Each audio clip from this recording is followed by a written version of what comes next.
Welcome to smart wrestling channel. Some இன்ட்ரெஸ்டிங்கான wrestling news தான் பார்க்க போகிறோம். அது முன்னாடி சேனலை சப்ஸ்கிரைப் பண்ணிட்டு லைக் ஒன்று தட்டி விட்டு பாருங்கள். ஃபஸ்ட்டு பார்த்தீங்கன்னா சிஎம்எஸ் இப்போது பேக்லாஷரில் சில ரிட்டர்ன்ஸ் இருக்குமா அப்படின்னு கேட்டிங்கன்னா இருக்கிறதுக்கு வாய்ப்பு இருக்குது. ஏன்னா இப்போ பார்லிமெண்ட் என்ன சொல்லியிருக்காருன்னா சில சர்ப்ரைஸை எதிர்பார்க்கலாம் பேக்லாஷ்னு சொல்லியிருக்காங்க. அது மேபி ரோமன் மேட்ச்சில் இருக்கலாம், இல்லை சில ரிட்டர்ன்ஸ் இருக்கலாம், டெபிட் இருக்கலாம்ன்ற மாதிரி சொல்லியிருக்காங்க. டெபிட் இருக்கும் தான், ஏன்னா பார்த்தீங்கன்னா இப்போது நல்ல நல்ல சூப்பர் ஸ்டார்லாம் ரிலீஸ் பண்ணியிருக்காங்க. அதனால் சில டெபிட்ஸ் கொண்டு வரலாம். அது மட்டும் இல்லாமல் சிஎம்எஸை பார்த்தீங்கன்னா ரிட்டர்ன் பண்ணலான்ற மாதிரி வச்சுருக்காங்க போல். எந்த ஃபியூடில் வச்சுருக்காங்களா இல்லை அப்படியே நார்மலாக ரிட்டர்ன் பண்ணுறாரா என்னன்றது தெரியல. ஒருவேளை இந்த ஒபாஃபெமர் ஓப்பன் சேலஞ்சை நெக்ஸ்ட் வீக் அக்ஸ்பெக்ட் பண்ண போகிறாரா என்னன்னு புரியல. அப்படிலாம் பண்ணால் நல்லா இருக்காது. சிஎம்எஸ் பார்த்தீங்கன்னா ரிட்டையர்மெண்ட் இதில் இருக்கார். அவருக்கு பார்த்தீங்கன்னா ரிட்டையர்மெண்ட் டைமில் மற்றவங்கனாச்சும் மேட்ச் இருந்தது.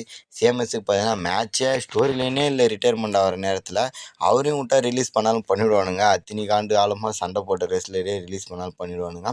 மேபி இந்த ட்ரிக் வில்லியம் எந்த மேட்ச்சில் வேணாலும் ரிட்டர்ன்ஸ் வரலாம். அது பொண்ணுங்க மேட்ச்சில் இருக்கலாம், இல்லை ரோமன் மேட்ச் இந்த மெயின் ஈவெண்ட்டில் கூட இருக்கலாம்.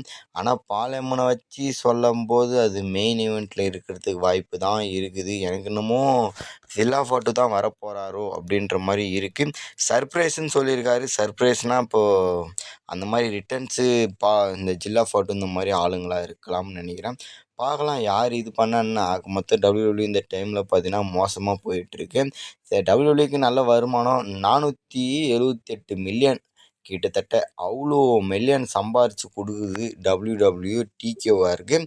யூஎஃப்சியே பார்த்தீங்கன்னா 401 மில்லியன் தான் சம்பாரித்து கொடுத்துருக்கு. இவ்வளோ சம்பாரித்து கொடுத்தாலும் அதுக்கு தகுந்த ரெஸ்லர், அதுக்கு உழைக்கிற ரெஸ்லருக்கு கரெக்டான சம்பளம் கொடுக்குறது இல்லை இவனுங்க. அதுக்கடுத்து வந்து பார்த்தீங்கன்னா சிஎம் பங்கு தான் இந்த டேன் ஹவுசனோட டீம் பார்ட்னராக இருக்க போகிறான்ற மாதிரி சொல்லிட்டு இருக்காங்க. என்ன ப்ரோ உண்மையான்னு கேட்டிங்கன்னா, ஆமாம் கைஸ், இப்போது சில அப்டேட்டட் நியூஸஸ் படி பார்த்தீங்கன்னா டேன் ஹவுசன் கூட ஜெல்லி ரால் இல்லை சிஎம் பங்க் இருக்கிறதுக்கு வாய்ப்பு இருக்குது.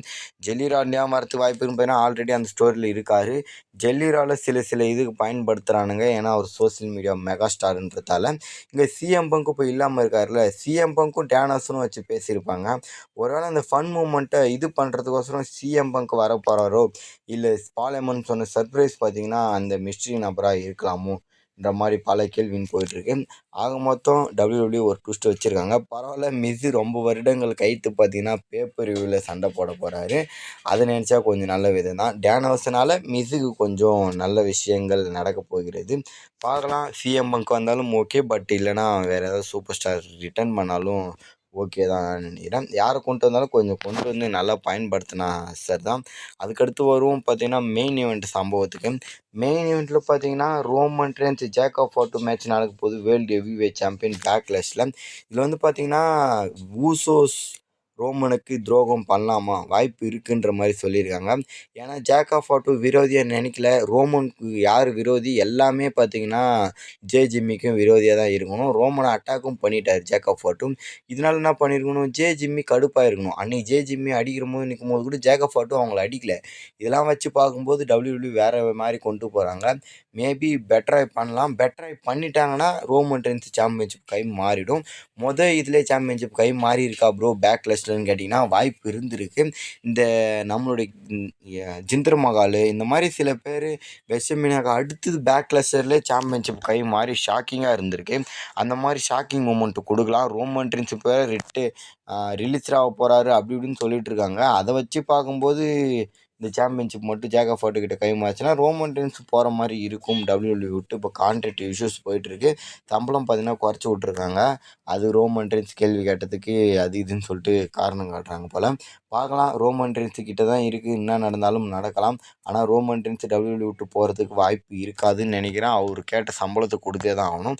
ஏன்னா அவர் அதை விட ட்ரிபிள் மடங்கு சம்பாரித்து கொடுக்குறாருல்ல, அதுக்கோசரம் கொஞ்சமாச்சும் தரணுமா இல்லையா? இவனுங்க தராமல் அவனுங்களே இந்த நிக்கானு இவனுங்க மாரி ஆளுக்கு சம்பளத்தை ஏற்றுறானுங்க. நம்மளால் ரெஸ்லர்ஸுக்கெலாம் கம்மி பண்ணிட்டு வராங்க. அதுதான் என்னன்றது புரியல.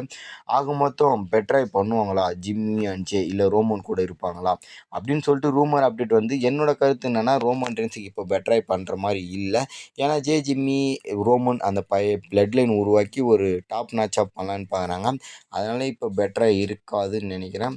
அவ்வளோதான் நண்பர்களே. வேறு ஏதாவது சூப்பர் ஸ்டார் பற்றி அப்டேட் நியூஸ் என்ன மறக்காமல் கமெண்ட் பண்ணுங்கள். நெக்ஸ்ட் ஒரு தமிழ் சந்திக்கலாம். Bye bye guys.